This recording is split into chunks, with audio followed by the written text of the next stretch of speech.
Good morning. Welcome to my living room again.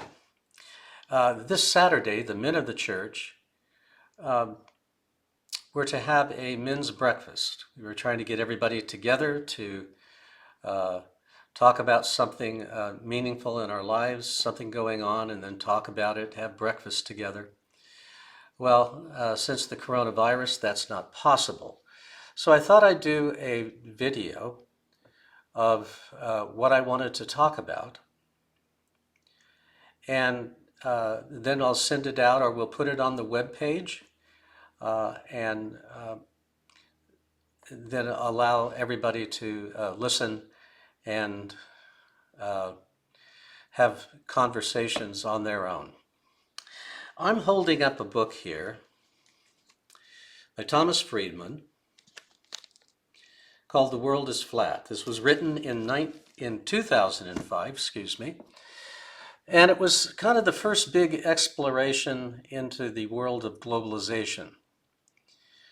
What globalization is doing to our society, our cultures, how it was changing social interaction with one another, how it was changing the economic development of the world.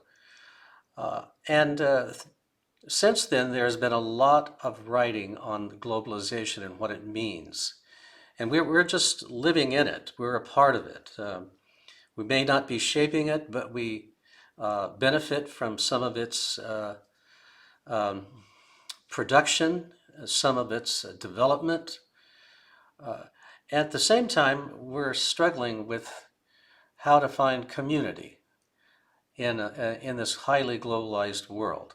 So what I would like to do this morning is to first kind of define, reflect on globalization itself, and then the big question I have is how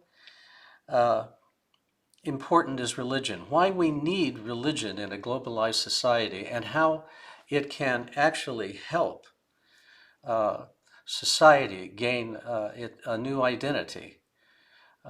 So that's where we're going today. So I'm going to begin with just a brief synopsis of what globalization is, and a brief synopsis of what religion is, world religions in general. And then why is it so important that we have religion? What does it contribute to this globalized world? First, globalization is a closely associated set of parameters that deal mainly with economics, services, information, and it's highly connected, interconnected in all of its forms throughout the world. The internet has made this very possible, as well as the rise of the need for more selling of goods and transference of goods, and so forth. Well, this causes a cross-fertilization also of ideas. In the words of Thomas Friedman, the world is flat. The world has become a collective body, having both an individual nature and an interconnectivity that demands individual governments to negotiate for power. This demands a new kind of leadership and leadership style, one that is more flexible and less tyrannical, less rigid, more open in this kind of world in order to negotiate treaties, deals, services and goods, and also the transfer of information. How important that is it's important to be less rigid in those kinds of endeavors as well. Dictators will find themselves in this globalized world, and have for some time, disenfranchised from their glory days in which they controlled their nations and then tried to control the world. The world isn't built for that right now. Dictators may develop a nationalism and a kind of cultural identity around them But it doesn't last for long. As the world becomes flat and more information, more understanding about what is going on in the world, there are things that people want. And they don't want, oftentimes, what is happening in their nation. So globalization has created a very hard time for the dictators to survive. But at the same time, as the dictators are slowly moving out of these positions, being pushed out, there are violent reactions, and we see a lot of violence in this globalized world, trying to find identity. And as we'll see, there is a resurgence back to a kind of a grand old fundamentalism in the Middle East and even in America. These kinds of hardline positions that are being taken that really cannot help communities develop in this globalized world. Well, so much for globalization. Let's move on to religion, what it provides in the broad sense of the word, not just what Christianity provides or Islam or whatever, just in a broad sense, what does it provide? It's a necessary piece of the puzzle in this ever-growing world because of the possible conflicts that could arise and do. Religion can be a unifying influence, but only if each religion can grow in tolerance with one another. This is so important that religions, and not just denominations in Christianity, Judaism, Islam, Buddhism, Hinduism, Christianity, there needs to be some world opportunity, some big opportunity for those bodies of people and their leaders to get together and talk about how to make the world flourish. What good things can we contribute into this situation of globalization? Religion tries to unify communities by displaying a common humanity. It tries to embrace the stranger and the victims with their perpetrators, breaking down walls. And that's one of the things that globalization has tried to do, is to break down walls. But the thing about every change in human history is that when things begin to change, there are always winners and losers in the process. And right now, the losers in globalization are the poor. What was a promise to them, that there would be more jobs, more opportunities throughout the world, because there's going to be cross-trading and there's going to be a transfer of information, understanding, new opportunities, new money flowing in so that they can make a living. This hasn't really transferred over to the poor. So they are in constant flux.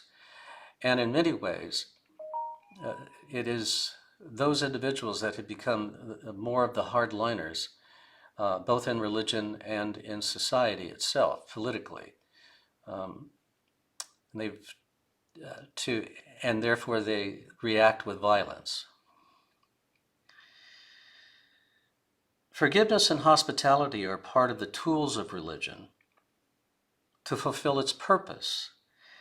And religion's purpose, in a large sense, is about hospitality, taking in the stranger, but more than that, it is about finding the purpose of humanity in God, drawing humanity closer to the divine, to develop a relationship, and also to stress the dignity of the individual. Globalization doesn't necessarily provide the dignity of the individual. It doesn't necessarily honor that, but religion does.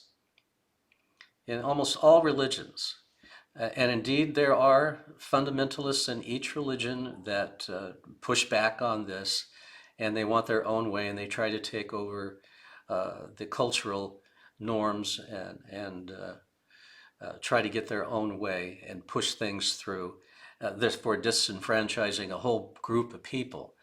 But from the most part, religion wants to help the world flourish, to grow into something past itself, to meet the divine.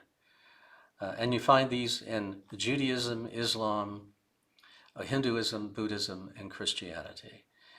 These are common features within all of those world religions. So, religion can bring healing. It can bring a sense of unity, inner stress on the individual. It can lift up the poor, be an advocate, and all the time, as the world begins to grow and expand constantly, and money flows to the top, possibly religion can come in and help those at the top understand that if you do not enrich those at the bottom, they're going to rise up, and there will be a revolution. So those are just some of the features of globalization and religion. So why is it important that we need religion in this globalized world? Well, first of all, as I've said, religion can help protect the individual. The advocates of world religion can become a voice to all of those above in politics and economics, running big companies. They can be an advocate for the poor and show how by reaching out to those at the bottom of the social strata economically can really push things forward and help companies actually become more marketable and even wealthier if they would just do it. It's a risk, but religion helps the individual, and is a voice for that. Religion helps to strengthen communities amidst the fragmentation of globalization. Even though the world is becoming flatter, the communities of our nations are becoming more fragmented. We find it hard to connect with one another, and religion is one of those things that does that. I mean, we meet for services on Sunday or on Saturday. We come together in a mutual understanding of what we're doing. We can actually show the world what it means to be connected and less fragmented. So religion's voice and the scriptures that support this are crucial for building and maintaining our communities all throughout our nations. It also helps develop greater respect among peoples and religions. This is so crucial. There has been a breakdown with nations in regard to respect for religions, especially between Christianity and Islam. the radical fundamentalists of Islam are indeed showing us not the right face of that religion. Islam is not that. And the fundamentalists in America are not showing the world the right face of Christianity. They're reacting and becoming divisive in the process. And so when they read their scriptures, both Islam, even Judaism has its own radical fundamentalist feature, and Christianity read their scriptures, like all of us do, we have our favorite parts. For the radical fundamentalists of Islam, it is all those parts about the infidel, which are not very prevalent in the Quran. There's a lot about peace in that book. In the same way, in Christianity, the radical fundamentalists in our religion,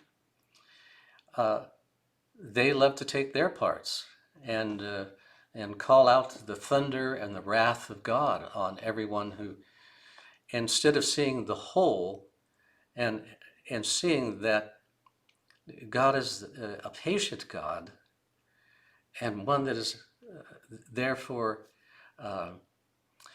the infidel, for the sinner, for the common person, for the perpetrator, the victim. God is there moving with his love to create a community.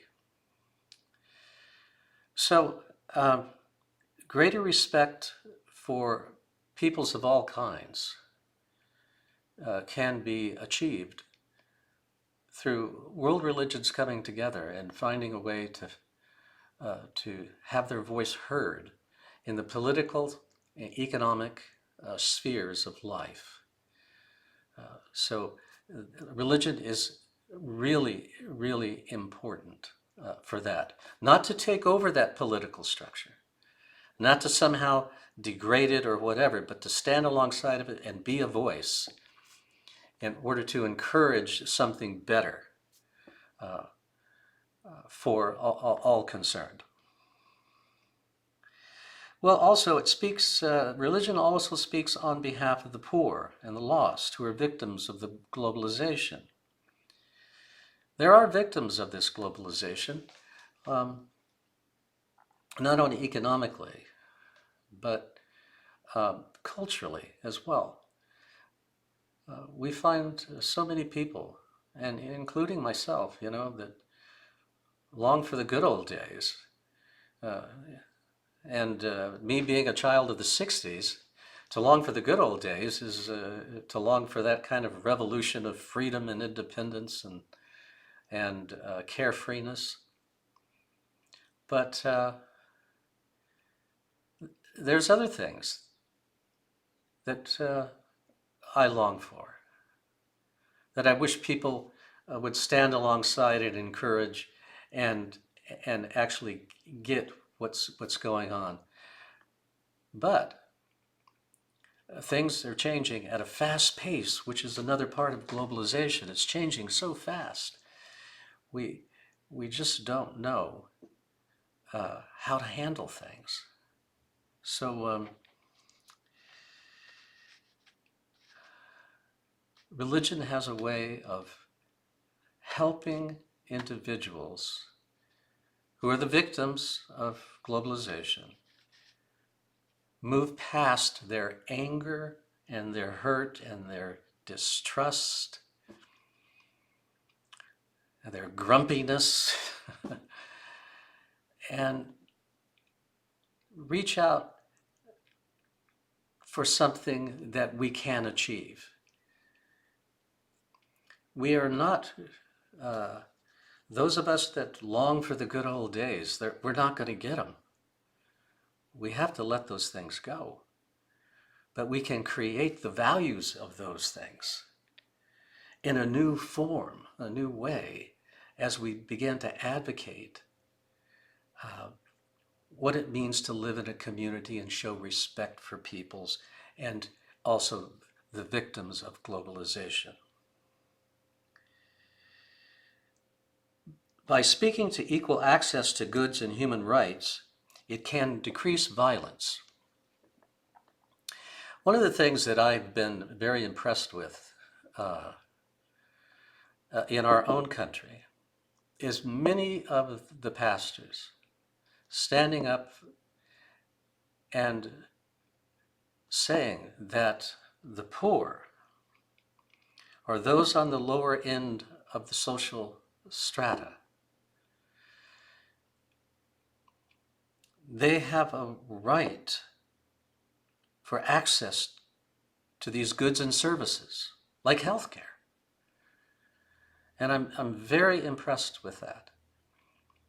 We don't know how we're going to get there, but you first have to have a voice that says this is needed. You can't ignore it. Even though the world's moving so fast, you don't know what to do. Every possible system and idea that you might put forward for health, national health, or whatever in our country just seems like it can't be achieved. But you got to start someplace. Religion has that voice, that moral authority to say, these people need access to goods and services. And by that way, you are making a better society. You are allowing the country to flourish. So religion has a very powerful purpose in this country and in other countries as well. Religion also provides a view of humanity that is not solipsistic, but moves beyond ourselves.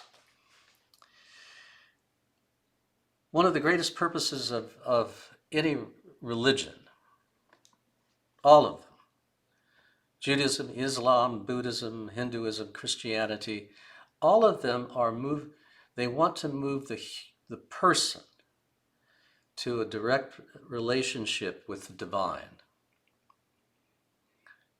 Whether you call that a divinity, a spirit, or whatever you call it, there is this movement away from the self to be connected to something greater, which then in turn brings a sense of wonder and excitement about people in the world. They're just not objects. They are human beings with dignity, with pain and suffering, with love. So religion has this capabilities. With the right voice to come alongside the leaders of nations, the leaders of communities, and say, we support those on the other side of this table, those outside these doors. We're just not here for ourselves. We are here for the world.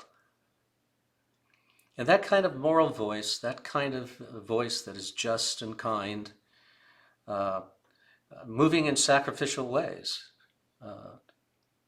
before the bodies of power throughout all of these countries, is an important feature that religion can provide. The best religions can do is what Jesus said, to preach, love thy neighbor. A simple, straightforward understanding of what the purpose of religion really is. And every religion has that kind of purpose. Judaism has that purpose. Indeed, it has its fundamental radicals and it has its problems. But basically, it is about taking in the stranger, loving your neighbor. Islam is filled with passages of peace and love. It's just that, again, that radical side takes those small little bits and pieces of Scripture and wraps them into a code and says, kill. And Hinduism and Buddhism, while they are mystical religions in many ways, they still, the thing that they want is this kind of touching the divine in each one of us. So religion at its best connects us to each other with this love thy neighbor, and to hold that as the purpose. And when that purpose then gets shaped into ideas, philosophies, agendas, political agendas,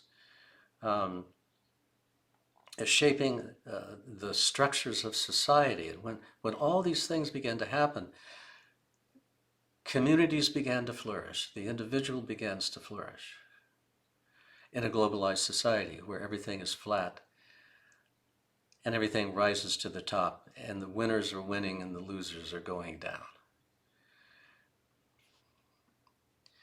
So finally, I want to say that religion has the ability to create trust, which is something we are not experiencing much at all these days. Trust in our own government is not very strong. When we don't trust a lot of the nations around the world. A lot of the nations don't trust us. And therefore we react very badly. We react hostilely and with a sense of harm. And oftentimes violence becomes a part of it. If not physical violence, at least verbal violence and assaults and everything, in which we break down relationships and there's nothing good happening. So religion has so much to do in our world today. We have to find a way to do it. We need to find those voices, support them. And if we're not those voices, at least support them.